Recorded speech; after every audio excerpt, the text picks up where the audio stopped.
My name is Gavin Evans, and this is my review of Twisted Metal Season 1. And I had zero expectations for this show. I've never played the game, so I'm not really a passionate fan.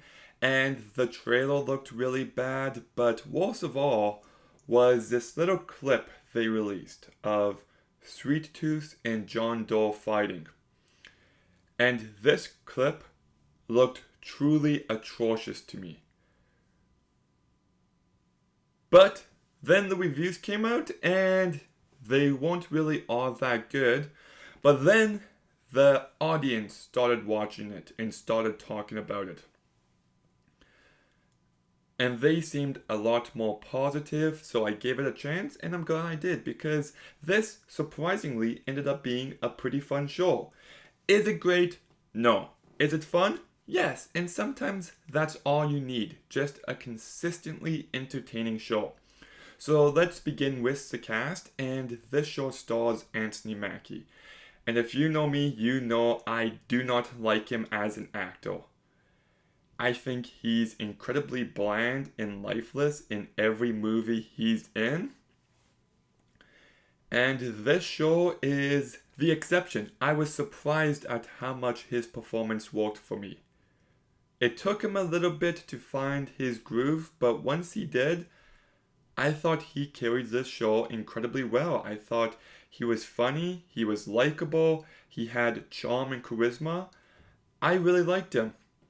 Then we get to Stephanie Beatriz, who I know from Brooklyn Nine-Nine, and she is the best part of this show. I think she is fantastic.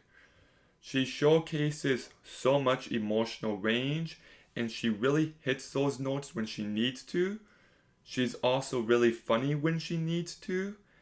And she's also very likable when she needs to be. And you can always tell there's some internal pain holding her back, and she just showcases that so perfectly. And I thought this character was just really well handled. And I liked the romance between the two of them. I bought the chemistry. It did feel a little forced here and there, but for the most part it felt pretty organic. And I liked how you see that both characters are flawed. Neither of them are dragging down the other person. It's about learning to work with each other with those flaws and helping each other out that they're able to be a good team. And I was surprised at how well that element of this show worked for me. Then we've got Thomas Hayden Church, who I thought did a very good job. I haven't seen him in a while. Well, I guess Spider-Man No Way Home, but besides that, I can't think of the last time I saw him. What was it? This is actually going to bug me now. But anyways, he's good here. Then you've got Neve Campbell, who's barely in it, but she does a fine job. There's actually one scene with her in the first episode that made me laugh pretty good. Then you've got Mike Mitchell and Taja Vaughns, who I thought were just going to be throwaway characters, but they actually became pretty major characters, and I thought they did a fine job. And you've also got a bunch of supporting cast who's coming and leaving within episodes, and everyone does fine. But the standard to me was Chloe Fineman. I thought she played her character so perfectly, brought the right level of being a complete psychopath to her character with also some humanity. I really liked her performance. But let's get to Sweet Tooth. I do love the look of this character. Even though I've never played the games, I still recognized him instantly. So like the mask and all of that was brought to life perfectly. And I thought Joe Sinoa was the perfect guy to cast him physically.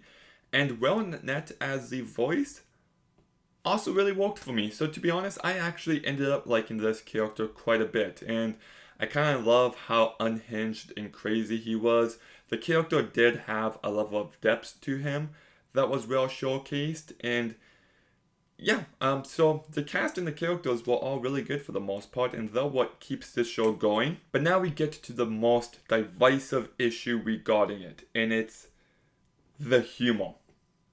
Some people find this show to be hilarious. Some people find it to be cringe. And where do I land?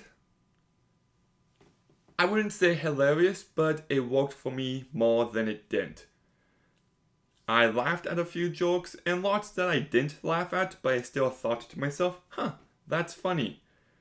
And there were a few jokes that missed the mark, but I thought the humor was a good addition. It gave this show more personality and, like, I don't know, people getting tortured by listening to Barbie Girl by Okra.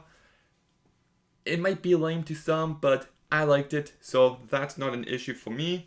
And like I said, this show has lots of energy to it. It's a very easy, fast-paced watch. I watched it in 2 sittings, no issue.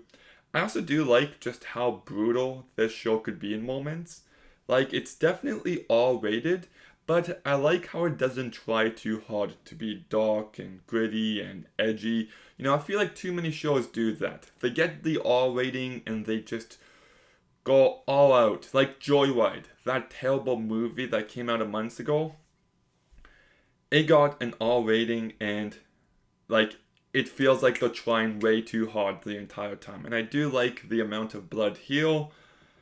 And, okay, I don't want to give anything away, but the main plot of this show is that Anthony Mackie, John Doe, has to get an object to someone. And we find out what that object is at the end of this season. And I feel like that's going to piss a lot of people off. But I'll argue to my dying day that it's actually brilliant. I think it actually adds lots to this show on a thematic level, and it caught me by surprise. And my first thought was, oh, that's going to piss people off. But then my second thought was, but not me, I love that. And that's awesome. I didn't really touch much about the story because the story is just, they have to go to this place, get this thing, and bring it back. So it's very thin on story, but there's still lots happening. They find ways to keep it entertaining. And it's mostly about the characters and just entertaining the audience. But it's not a perfect show. So some issues is that it can look amateurish in moments. It can look a little too clean. I wish it had a bit more grit to it. I thought the first episode wasn't the best start. I got into it by the end of episode 2, but that first episode wasn't great to me. And I do think it loses a bit of steam near the end. And I'm not really a fan of the last 10 minutes of this season.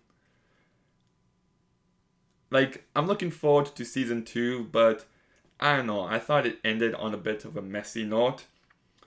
I thought the character Quiet, played by Stephanie, was great, but there's one thing she does near the end which, I don't know, it felt redundant of the character. I would have liked a bit more growth there, but maybe we'll get that in season 2. And my biggest issue with this show is that the action isn't all that great. It's never boring per se, but you know, you've got vehicles chasing each other, shooting rockets and bullets at each other, and it isn't the best shot. I don't think, and even the hand, combat fighting scenes were kind of forgettable and not really all that good.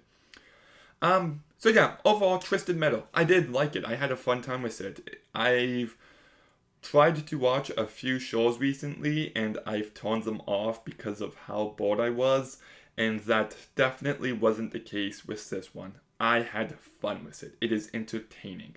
I think the cast does a really good job. I think the characters are really good.